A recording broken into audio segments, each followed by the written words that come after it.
الحمد لله رب العالمين والصلاة والسلام على رسوله محمد وعلى آله وأصحابه أجمعين.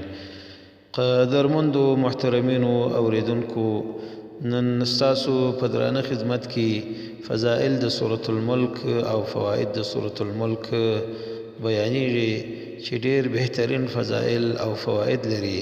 هیله ده چې تاسو دا مبارک سورت موږ په تجوید سره ویلی دی چې تاسو د هغه په غور سره سماع وکړئ او دا مبارک سورت بیا تاسو په بار بار سره تلاوت کړئ تر څو د دې د فضائلو او د فوایدو څخه تاسو ټول حصه دار وګرځئ. سورة الملک مبارک سورت اول خاصیت دا لري په صحیح حدیث شریف سره چې خپل تلاوت کوونکی د عذاب قبر څخه ساتي. فعن النبي صلى الله عليه وسلم أنه قال: سورة تبارك هي المانعة من عذاب القبر، رواه الحاكم.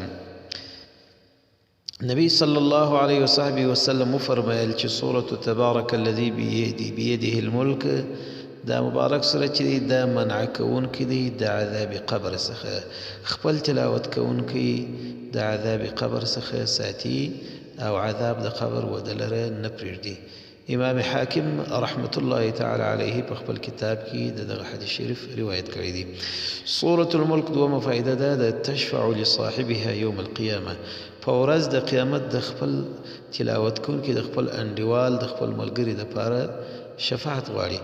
فعن أبي هريرة رضي الله عنه عن النبي صلى الله عليه وسلم قال: أبي هريرة رضي الله تعالى عنه دا نبي عليه الصلاة والسلام مبارك سخه دا رواية فرمائي: إن سورة في القرآن 30 آية بشك يسرت ساب قرآن الكريم كي چه آيات لري شفاعت لرجل شفاعت غالي لپاره د سړي حتى غفر له تر هغه پورې چې ودلره مغفرت وکړل سي. وهي تبارك الذي بيده الملك او دا مبارك سورة تبارك الذي بيده الملك سورة رواه أبو داود والترمذي. امام ابو داود او امام الترمذي دغه حدیث شریف روایت کړی دی. وحسنه الالباني، امام الالباني چې د احادیث امام هغه دغه حدیث شریف حسن بللی دی او نیکی بللی دی او ښه بللی دی چې صحیح حدیث شریف دی. دریم فضیلت او دریم فائده د سورة الملک مؤمنان و مسلمانان المغفره لقارئ سورة الملک. څوک چې د سورة الملک همیشه تلاوت کوي او سورة الملک په پابندۍ سره وایي او بیا خاص کر په درخوب د مخه وایي، الله جل جلاله به ودلره مغفرت وکړي. فقد روي الترمذي، امام ترمذي روایت کړی دی عن جابر رضی الله عنه، حضرت جابر صاحب څخه ان النبي صلى الله عليه وسلم، حضرت جابر فرمایي چې كان لا ينام حتى يقرأ الف لام ميم تنزيل وتبارك الذي بيده الملك. نبي صلى الله عليه وسلم بنبي دي ترسو چې الف لام تنزيل تنزيل السجدة سورة دا به تلاوت کی او تبارك الذي بيده الملك دا مبارک دو سورتونه و دا تلاوت کړل بیا به دی بيدی دی. صححه الألباني في صحيح الترمذي، امام الباني دغه حدیث شریف تصحیح کړی ده په صحیح ترمذی کې. محترمین و مؤمنان و مسلمانانو، یو سړی د صحابه کرامو څخه چې د دې حدیث شریف روایت هم امام ترمذی کړی دی. ویراغلی وعليه الصلاة والسلام ته ضربت خبائي على قبر ما، خپل خیمه ودرول ومې وهل جګه مې کړل پر یو قبر باندې، وانا لا احسب انه قبر، او ما دا ګمان نه کوه چې دا قبر دی. فاذا فيه انسان، ناګه په دې ځای کې انسان و دفین چې شخص وي يقرأ سورة تبارك الملك حتى ختمها، سورة الملك په خپل قبر کې وایي تر څو چې ختم کې ما غوږ ورته نیولی و. رسول الله صلى الله عليه وسلم فرمایل: هي المانعة هي المنجية، دغه سورة الملک دی دا منع کوونکی دی د عذاب قبر څخه و خپل صاحب لره، او هي المنجیه دا نجات ورکوونکی دی و خپل تلاوت کوونکی لره د عذاب قبر څخه. تنجیه من عذاب القبر، د عذاب قبر څخه ساتنه کوي.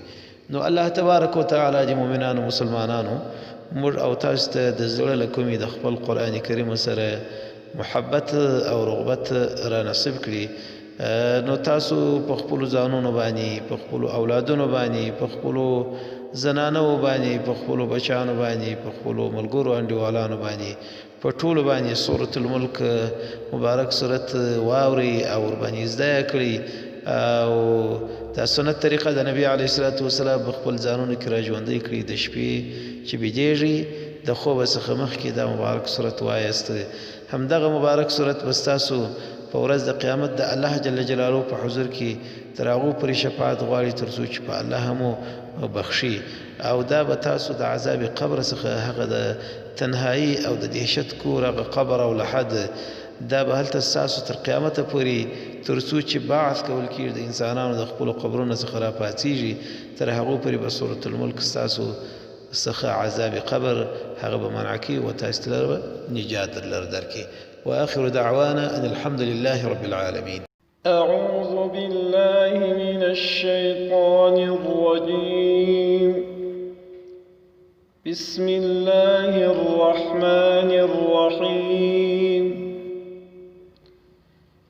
تبارك الذي بيده الملك وهو على كل شيء قدير. الذي خلق الموت والحياة ليبلوكم أيكم أحسن عملا وهو العزيز الغفور. الذي خلق 7 سماوات طباقا ما ترى في خلق الرحمن من تفاوت فارجع البصر هل ترى من فطور ثم ارجع البصر كرتين ينقلب إليك البصر خاسئا وهو حسير. ولقد زينا السماء الدنيا بمصابيح وجعلناها رجوما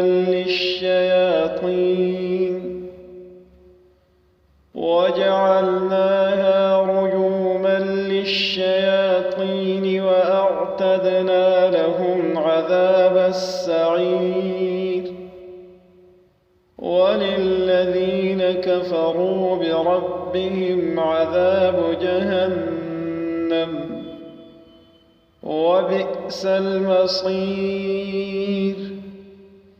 إذا ألقوا فيها سمعوا لها شهيقا وهي تفور تكاد تميز من الغيظ كلما ألقي فيها فوج سألهم خزنتها ألم يأتكم نذير. قالوا بلى قد جاءنا نذير فكذبنا وقلنا ما نزل الله من شيء إن أنتم إلا في ضلال كبير. وقالوا لو كنا نسمع أو نعقل ما كنا في أصحاب السعير. فاعترفوا بذنبهم فسحقا لأصحاب السعير. إن الذين يخشون ربهم بالغيب لهم مغفرة وأجر كبير. وأسروا قولكم أو اجهروا به إنه عليم بذات الصدور. ألا يعلم من خلقه وهو اللطيف الخبير. هو الذي جعل لكم الأرض ذلولا فامشوا في مناكبها وكلوا من رزقه وإليه النشور. أأمنتم من في السماء أن يخسف بكم الأرض فإذا هي تمور أم أمنتم من في السماء أن يرسل عليكم حاصبا فستعلمون كيف نذير. ولقد كذب الذين من قبلهم فكيف كان نكير. أولم يروا إلى الطير فوقهم صافات ويقبضن ما يمسكهن إلا الرحمن إنه بكل شيء بصير.